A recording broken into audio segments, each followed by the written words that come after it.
자, 여러분 안녕하세요. 자, 여러분 이번 시간은요 챕터 6장 인적자본 관련해 가지고요 근로자는 평생 소득을 극대화할까? 이걸 한번 살펴보도록 하겠습니다. 자, 이쪽에서 보시죠.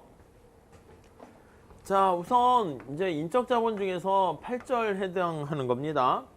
자, 그래서 근로자 입장에서 살펴보는 거죠. 근로자는 평생 소득을 극대화할까? 이렇게 있어요. 평생 소득을 극대화할까? 이렇게 돼 있습니다.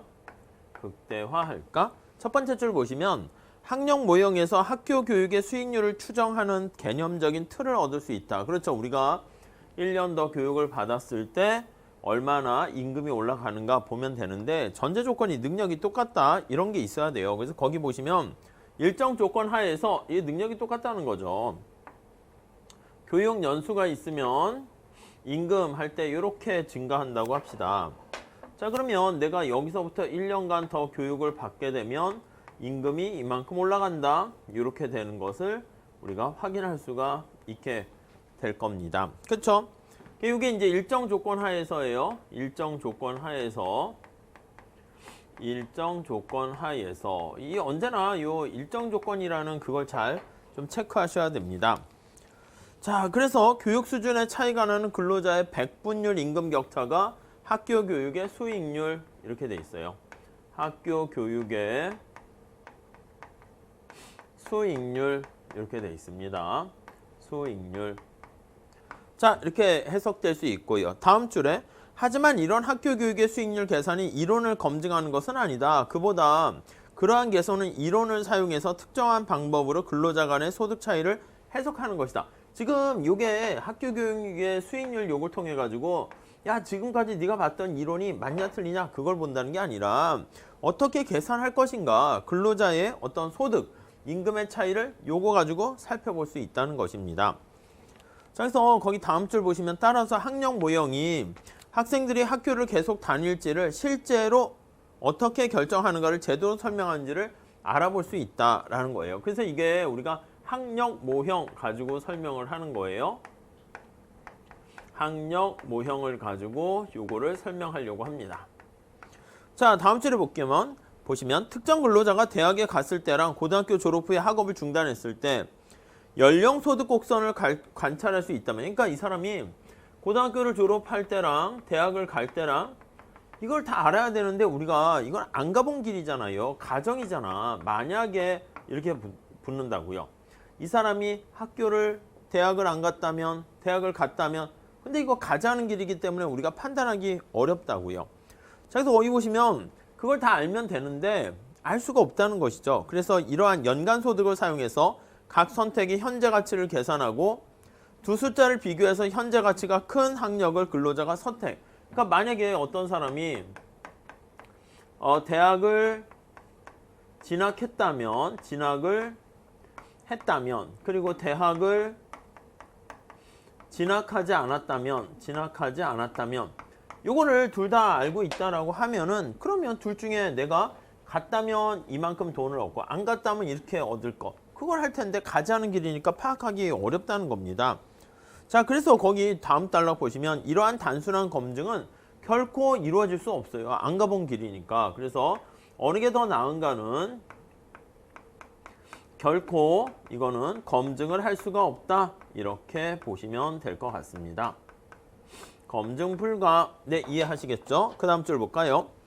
그 이유는 너무나 명백해서 사소하고 아직 적절히 해결되지 않은 개념적 의문이 많이 제기 때문에 심오하다까지 얘기하고 있습니다. 근로자가 어떤 결정을 하게 되면 그 결정에 따른 소득의 흐름만, 그러니까 얘가 대학을 가게 되면 대학 갔을 때 소득 흐름만 알고요.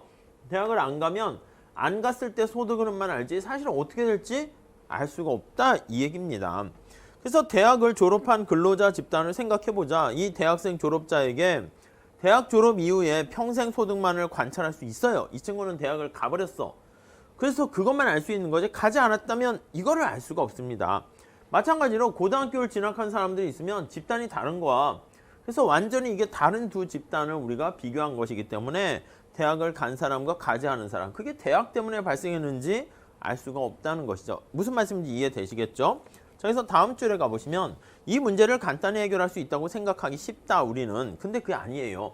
고등학교 졸업 이후에 학업을 그만둔 근로자가 대학에 갔다라고 하면은 얼마나 벌 수 있을지 결코 알 수 없을 것이라 해도 대학에 들어간 사람들의 근로소득은 관찰할 수 있을 거예요. 그래서 우리가 이제 쓰는 거는 대학에 간 사람, 대학 안 간 사람 이렇게 그룹핑 해가지고 데이터를 가지고 대학에 갔다면 얼마 받았을까 이렇게 한다는 것이죠. 네, 무슨 말씀인지 아시겠죠? 다음 페이지 가볼게요.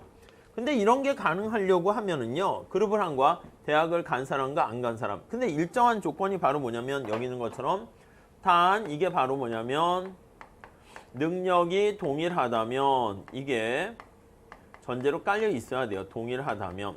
그러니까 능력이 똑같다라고 하면은 대학을 안 간 사람과 간 사람의 그 집단들을 가지고 데이터를 분석할 수 있는데 다음 페이지 첫 번째 줄 보시죠. 근데 그게 어렵다는 거죠. 세 번째 줄. 앞서 논의에서 밝혔듯이 이 방식은 대학 졸업생과 고등학교 졸업생이 같은 임금 학력 곡선상에 있을 때만 유효하다. 무슨 말씀인지 아시겠죠? 학력 임금 곡선이 같을 때만 우리가 지금 이렇게 얘기할 수 있다는 거 얘기할 수 있습니다.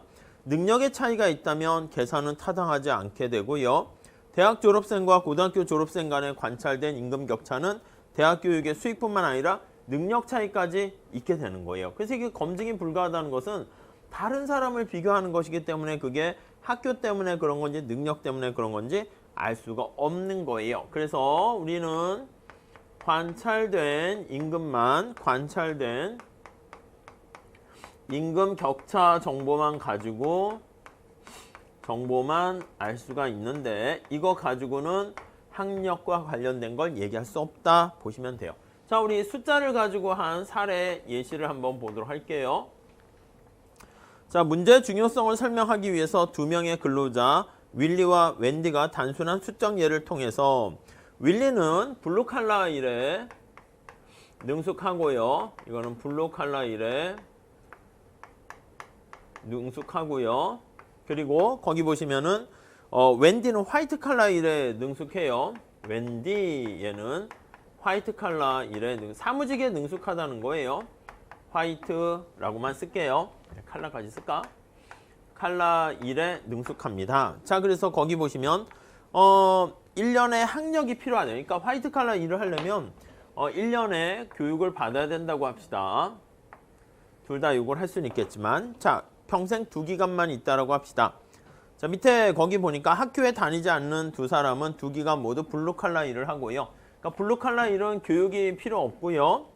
블루 이렇게 돼 있는 거는 이 경우는 교육이 불필요해요. 교육이 불필요 이렇게 되어 있고 화이트 칼라 일이다 라고 하면 요거는 교육이 필요합니다. 그래서 교육이 필요 이렇게 돼 있어요. 네, 이해 가시겠죠? 자, 그렇게 밑에 데이터를 한번 봅시다. 자, 두 명의 근로자가 있습니다.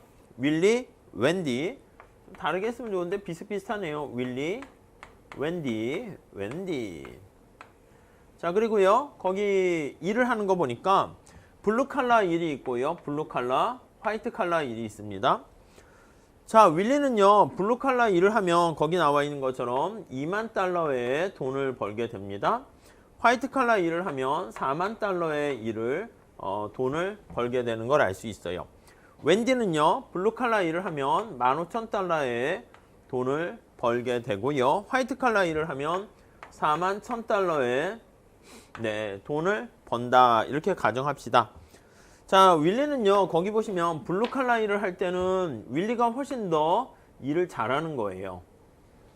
이해 가시죠? 그래서 그냥 윌리 입장에서는 거기 보시면 그 표 바로 밑에 보세요. 블루 칼라 일을 하게 되고요. 웬디보다 훨씬 더 많이 돈을 벌어요. 근데 화이트 칼라 일을 할 때는 윌리가 4만인데 웬디는 41,000을 하게 됩니다. 이렇게 돼 있는 거 알 수가 있습니다. 네, 이해 가시죠? 네. 자, 웬디와 윌리 모두 할인율이 10%라고 가정을 합니다. 자, 이게 지금 1년 동안 일을 하면 이렇게 연봉을 받게 되는데 우리는 지금 가정을 합니다. 가정. 첫 번째 가정은 자, 2기간 우리가 일을 해요. 그래서 2기간 2를 하고요. 2를 선택하게 되고 현재와 미래 이렇게. 그럼 미래에 있는 가치는 할인을 해야 되는데 그때 할인율이 바로 10% 이렇게 디스카운트를 한다. 이렇게 할인율을 적용받는다 라고 보시면 될 것 같습니다. 이해 가시죠? 자, 그러면 윌리 입장에서 고민을 합니다. 윌리 입장에서 한번 생각을 해봅니다. 자, 만약에 학교에 다닐 경우 이렇게요. 진학을 하지 않을 때 진학을 할 때 한번 볼게요. 진학하지 않았을 때 소득의 현재 가치 한번 보시면 소득의 현재 가치. 자, 그리고요. 여기 보시면 진학을 했어요. 진학을 했을 때 소득의 현재 가치 이렇게 있습니다. 소득의 현재 가치. 네, 이렇게 있습니다. 네, 무슨 말씀인지 아시겠죠? 자, 이렇게 있을 때 거기 보시면은요. 진학을 하지 않았어. 그럼 얘가 얼마 한다고요? 그러면 윌리가 블루칼라 일을 받게 돼요. 그러면 첫 해, 두 번째 해 이렇게 있으니까 윌리 입장에서는 2만 달러를 받게 되겠죠. 2만 달러를 받게 되고 이때도 2만 달러를 받게 됩니다. 근데 미래에 발생하는 2만 달러는 지금 시점에서 현재 가치로 할인을 해야 됩니다. 할인. 네. 할인하게 되면 2만 달러를 어떻게 합니까? 네, 맞아요. 1 플러스 R로 할인해야 되는 거예요. R이 얼마야? 10%니까 0.1이에요. 그럼 이걸 한번 정리해 볼게요. 거기 정리를 하게 되면 2만 달러 더하기 요거 1.1로 나눠준 2만 달러 더하면 38,182달러 이렇게 됩니다. 이해 가시죠? 근데 만약에 얘가 진학을 했어요. 진학을 하게 되면은 역시 마찬가지로 윌리가 화이트 칼라 일을 하게 되면 4만 달러 돈을 받아. 근데 첫 해에는 돈을 받지 못하죠. 왜냐면 1년 동안 교육을 받아야 되기 때문에. 그래서 두 기간 일을 선택할 수 있는데 만약에 화이트 칼라 일은 1년간 교육을 받아야 돼요. 교육이 필요. 네, 이해 가시죠? 그래서 만약에 당장 돈을 버는 건 못하고 첫 번째는 그러면 돈이 빵원이 되고요. 그 다음에는 돈이 4만 달러의 돈이 들어오게 된다라는 거 알 수가 있습니다. 자, 그러면 이것도 역시 마찬가지로 디스카운트 한다 해볼게요. 요거를 지금 시점에서 디스카운트해서 계산을 해요. 그러면 4만 달러를 1 플러스 R로 디스카운트 하게 되는 것이죠. 자, 그러면 이때 이거를 계산하게 되면은 자, 1.1로 나눠주게 되는 거니까 36,364달러 이렇게 되는 거예요. 윌리 입장에서는 진학하는 게 나아요? 하지 않는 게 나아요? 안 하는 게 낫지. 왜냐면 진학 안 했을 때가 여기 보시면은 더 소득이 더 크다라는 것을 알 수가 있습니다. 네, 이해 가시죠? 그래서 요거를 선택하는 게 좀 더 베스트가 된다라는 걸 알 수 있어요. 자, 반면에 거기 보시면 웬디는 어떻게 됩니까? 웬디도 똑같이 계산을 해볼게요. 여기다 합시다. 웬디 입장에서 봤을 때 진학을 하지 않았을 때 거기 소득의 현재 가치를 한번 봐요. 소득의 현재 가치. 그리고 진학을 했을 때 소득의 현재 가치를 한번 생각을 해보도록 하겠습니다. 자, 그래서 진학을 했을 때 소득의 현재 가치 이렇게 있어요. 현재 가치 이렇게 돼 있네요. 자, 여러분 이렇게 돼 있을 때요. 거기 보시면은 밑에 맨 마지막에 계산이 돼 있어요. 학교에 안 다니는 경우 웬디의 소득의 현재 가치는 15,000달러가 되니까 그걸 디스카운트 하는 걸 계산하니까 어떻게 됩니까 하면 28,636달러 이렇게 되고요. 그 다음에 학교에 만약에 다녔다라고 하면 첫 해는 빵이고 그 다음에 41,000달러가 되는 거니까 디스카운트 하게 되면은 37,273달러 이렇게 돼 있어요. 그러면 웬디 입장에서는 진학을 하는 게 훨씬 더 여기 나와 있는 것처럼 소득이 더 높다라는 걸 알 수가 있습니다. 그럼 웬디는 어떻게 한다? 진학을 하겠죠. 그러니까 어떤 선택을 하냐면 윌리는 블루 칼라로 그냥 남아 있고요. 웬디는 여기 나와 있는 것처럼 그냥 화이트 칼라 일을 하게 됩니다. 자, 그런데 이제 고민에 빠집니다. 거의 세 번째 줄 보시면 노동시장에서 관찰할 수 있는 데이터가 무엇인가 라고 하면요. 윌리처럼 학교에 다니지 않고 블루 칼라에 종사하는 사람의 일을 금액을 찾을 수 있어요. 요거요. 그러니까 만약에 대학을 안 가고 그냥 블루 칼라 일을 하는 윌리가 나왔습니다. 윌리라고 써 있어요. 근데 여기 또 얘가 웬디가 나왔어요. 웬디 해가지고 웬디가 여기 해가지고 나왔어요. 자, 그러면 둘이 소득을 벌 때 어디가 더 많이 법니까? 라고 하면요. 아니, 블루 칼라 일을 하는 윌리가 화이트 칼라 일을 하는 웬디보다 훨씬 더 소득이 높은 거야. 이해 가십니까? 자, 그래서 거기 보시면은 윌리처럼 학교에 다니지 않고 블루 칼라 직업에 종사하는 사람의 소득을 관찰해 보니까 훨씬 더 소득이 높아. 결론이 이렇게 되지. 웬디야, 왜? 너는 왜 대학을 간 거야? 이렇게 돼요. 왜? 너 대학 가니까 저거 봐. 대학교 안 간 블루 칼라 일을 하는 윌리가 소득이 더 높잖아. 그러니까 대학 같은 거 쓸데없어 이러는 거죠. 대학이라는 교육은 불필요해 이러한 결론으로 나오게 된단 말입니다. 이해 가시겠습니까? 자, 그러니까 거기 보시면은요. 두 번째 단락 보세요. 관찰할 수 있는 두 숫자를 비교해 보면 웬디가 엄청난 시출한 거야. 야, 너 괜히 대학 가가지고 저 고등학교 졸업한 친구보다 월급도 낮고 도대체 뭐 하는 거야? 이렇게 얘기할 수 있다고요.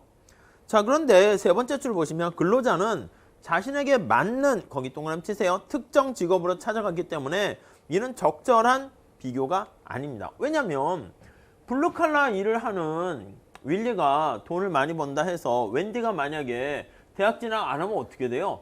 더 떨어져. 무슨 말씀인지 아시겠죠? 그나마 대학을 갔으니까 웬디는 이만큼의 돈이라도 더 증가시킬 수 있게 된 것이다 라고 보시면 되겠습니다. 그래서 문제는 두 종류의 근로자를 비교하는 것인데 이런 식의 비교는 사과나 오렌지를 비교하는 거랑 마찬가지입니다.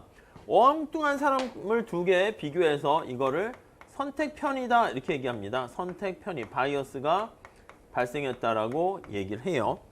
거기 보시면 셀렉션 바이어스라고 얘기를 해요. 셀렉션 바이어스, 엉뚱한 거를 두 개 같이 비교를 해가지고 나타낸 거죠. 그러니까 웬디 얘기하려면 우리가 엄밀하게 봤을 때 대학 진학하지 않은 가상의 웬디랑 대학을 진학한 가상의 웬디를 비교해야지 윌리랑 비교하면 말이 됩니까? 다른 측면에서의 능력이 차이가 나는데, 즉 근로자가 자신에게 가장 잘 맞는 직업을 스스로 선택했는데 그에 따른 해석을 할 때 발생하는 오류가 선택편이다 이렇게 보시면 돼요. 그래서 이러한 선택편의는요 우리가 통계 해석을 할 때 주의를 해야 되고요. 이거를 해결하는 밑에 통계 기법 같은 것들이 있습니다. 그래서 요거를 선택편의를 수정을 해야 됩니다. 근데 그 수정하는 방법은 뭐 계량 기법과 관련된 것이기 때문에 우리가 따로 하진 않을 겁니다. 아시겠죠? 그렇게 정리하시면 되겠어요. 자, 그래서 다음 페이지에 나와 있는 것처럼 두 번째 줄 보세요. 다음 페이지 두 번째 줄. 수적인 예시가 의미하는 것처럼, 자, 여기에 나와 있는 의미를 한번 찾아보면요. 자, 이 실증 연구의 결과는 한 가지 종류의 능력만이 높은 소득을 가져온다는 생각으로는 근로자가 노동시장에서 어떻게 다른지 정확히 설명할 수 없다는 것입니다. 다양한 종류의 능력이 있고요. 우리는 어떤 일을 하는데 특수하게 잘하는 측면도 있지만 다른 일 할 때는 잘 못할 수도 있습니다. 그래서 대학에서 배워야 할 수 있는 일에 재주가 있는 반면 다른 사람은 블루칼라 일에 더 재주가 있을 수도 있는 거죠. 무슨 말씀인지 아시겠죠? 누가 저보러 야, 손흥민은 너 쓸데없이 그렇게 뭐 경제학 전공 안 하고 축구했는데 거 봐라, 손흥민 너보다 훨씬 더 돈 많이 벌잖아. 제가 만약에 손흥민 같이 축구했으면 어떻게 됐을까요? 망했죠. 지금보다도 더 망했을 거야. 그러니까 우리가 지금 이것도 비슷해. 대학 간 애랑 안 간 애랑 이게 축구하고 있는데 잘하는 애랑 엉뚱한 애를 서로 비교하는 문제가 발생할 수 있다는 것입니다. 이해하시겠죠? 다음 9절 한번 볼게요. 자, 신호로서의 학력 이렇게 나와 있습니다. 신호로서의 학력 이렇게요. 자, 이거는 뭐냐면 시그널링 모형입니다. 대학을 외관이라고 하면 대학 가서 실력이, 능력이 향상되는 것도 있는데 나 졸업장 따러 가 이러는 사람도 있잖아. 맞아요. 졸업장 따러 가는 것도 이해가 된다는 것입니다. 첫 번째 줄에 보시면 학력 모형이라는 것은 기본적으로 학력 모형이라는 것은 내가 학력을 더 이렇게 1년간 교육을 받게 되면 소득이 올라갈 거야. 그 전제로 깔려 있는 거예요. 그래서 교육을 받게 되면 대학 교육을 받게 되면 이게 생산성이 향상돼 이렇게 되는 거예요. 생산성이 향상돼 이렇게 인과관계가 있다는 것이죠. 그래서 생산성이 인상돼서요 올라가서요 이거는 임금 인상으로 연결이 된다는 것입니다. 자, 그런데 두 번째 줄 보시면 교육을 받는다 해서 근로자의 생산성이 올라갈 이유가 전혀 없지만 교육을 받을 때 졸업장 신호로서의 요 모형 있잖아요. 이렇게 정리할게요. 신호로서의 모형이다 라고 하면은요 요거는 내가 교육을 받았을 때요 이거는 생산성의 향상에 전혀 영향이 없는 거예요. 생산성 향상에 전혀 영향이 없어요. 근데 너 왜 교육을 받니? 이러면 졸업장 따려고 받는다 이렇게 되는 거예요. 졸업장을 따기 위해서 받는다 이렇게 되는 거야. 생산성이 향상은 없지만 그게 바로 시그널링 모형이 됩니다. 그래서 다음 줄에 보시면 이 관점에서 보면은요 교육을 통해서 소득이 올라가는 것은 학력이 생산성을 늘린 것은 높인 것은 아니고요. 내가 똑똑하다는 증거야. 이게 우리가 하버드 대학이라든가 그런 졸업장을 받아오면 저 사람은 똑똑한가 보다 이렇게 생각을 하는 거죠. 원래 능력 있나 보다 이걸 생각하는 겁니다. 그래서 거기 보시면 다음 줄에 밑줄 치세요. 학력이 신호 역할을 할 때는 미래 고용주가 근로자의 능력을 관찰하기 어렵기 때문에 그렇죠. 지금 계속 얘기하는 게 이게 교육을 받았다 하면은 능력의 징표로 보는 거예요. 그래서 이게 바로 뭐냐라고 하면 교육의 이수는 능력의 관찰이 안 된다고 했죠. 능력이. 그러니까 능력을 직접 관찰하기 어려울 때 능력이 있나 없나를 나타내는 하나의 증표, 지표 이렇게 볼 수 있겠다라는 것입니다. 자, 밑에 또 간단한 숫자 예를 가지고 설명하고 있습니다. 이렇게 보시면 자, 사례 예를 통해서 한번 보시죠. 자, 교육이 신호 역할을 할 때 근로자가 학력 수준을 어떻게 선택하는가 보기 위해서 두 명의 근로자가 있고요. 저생산자, 고생산자 이렇게 있습니다. 간단한 표를 보시면 저생산성 이렇게 있고요. 고생산성 이렇게 있습니다. 네, 이해하시겠죠? 자, 집단 내 비율 한번 보시면 저생산자의 비율을 Q라 하고요. 고생산자의 비율을 1-Q 이렇게 합니다. 자, 그리고요. 거기 나와 있는 평생 생산성의 현재 가치라고 할게요. 생산성의 현재 가치. 현재 가치로 나타낸 생산성. 자, 우리 화폐 가치로 표현을 한다라고 할게요. 저생산성을 가지고 있는 사람은 거기 보시면 20만 달러를 가지고 있어요. 고생산성 가지고 있는 사람은요. 30만 달러를 이렇게 돈을 벌게 됩니다. 이해 가시죠? 고용주가 이걸 다 알아 딱 봤더니 아이고 너는 무능력자구나 너는 유능력자구나 이걸 다 알면 거기에 맞춰서 돈을 주면 돼. 저생산자한테는 20만 달러를 주게 되고 고생산자에겐 30만 달러를 주면 돼요. 근데 문제는 이러한 정보가 있는데 다음 페이지 가볼게요. 누가 저생산자인지 고생산자인지 그거를 알 수가 없어요. 그래서 고용주 입장에서는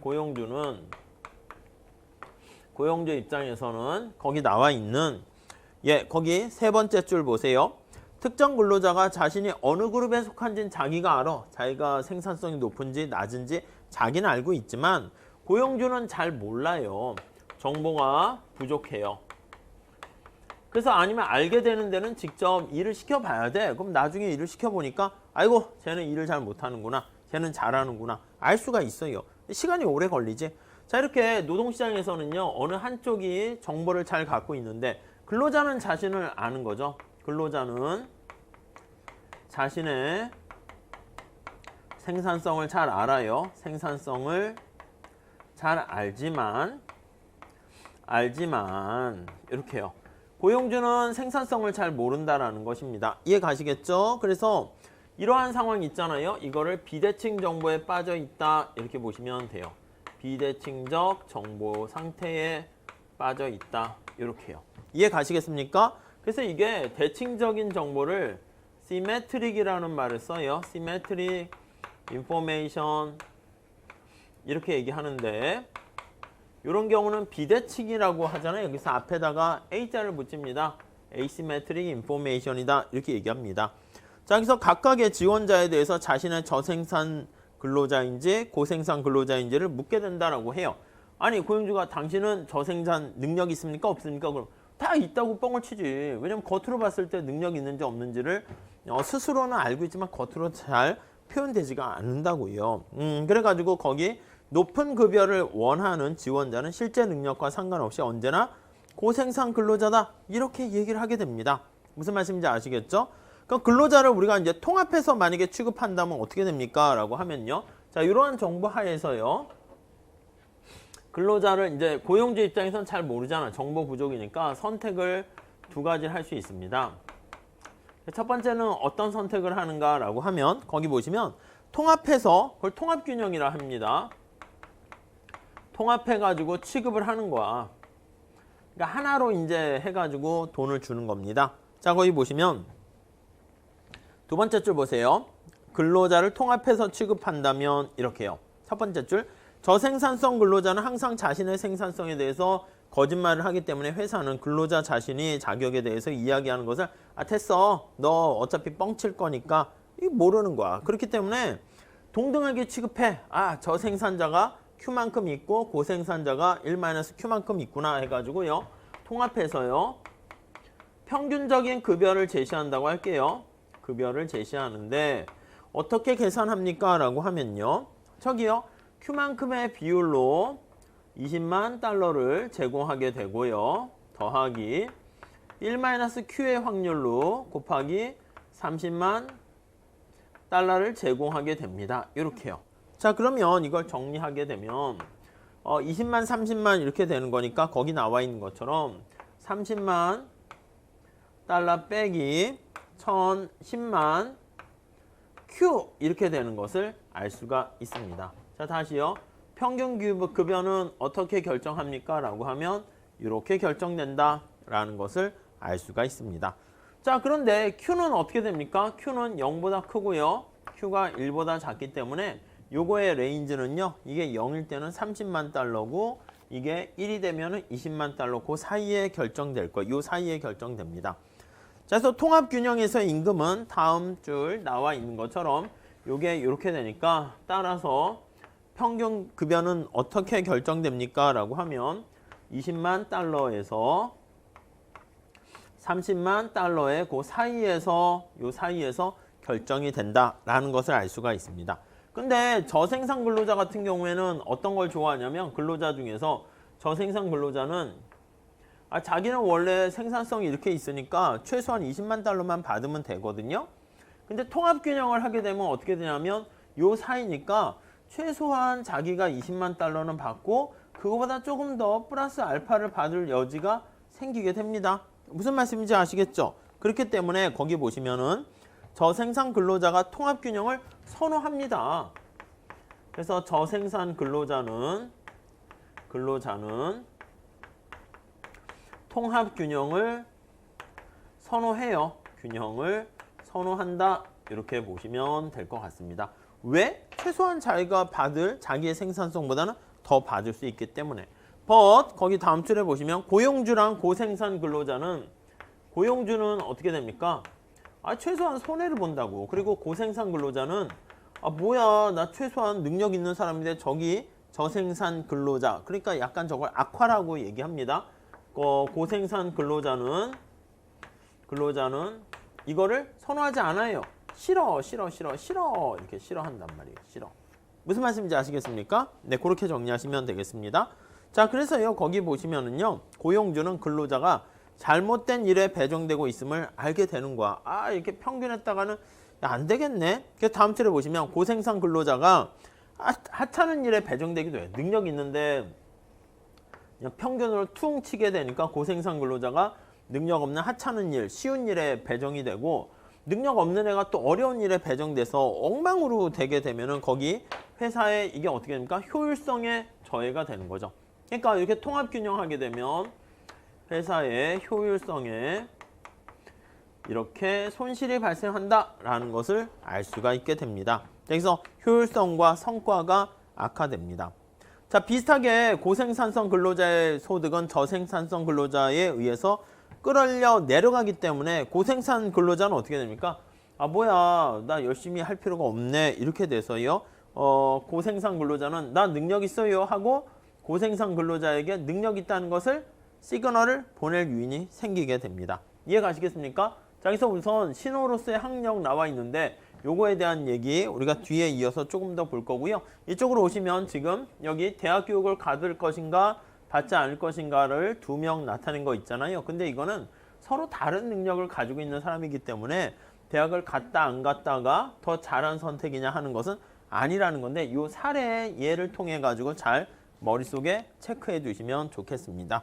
자, 신호가 근로자의 구별을 돕는다. 이 파트는 우리 다음 시간에 이어서 같이 공부해 보도록 할게요. 감사합니다.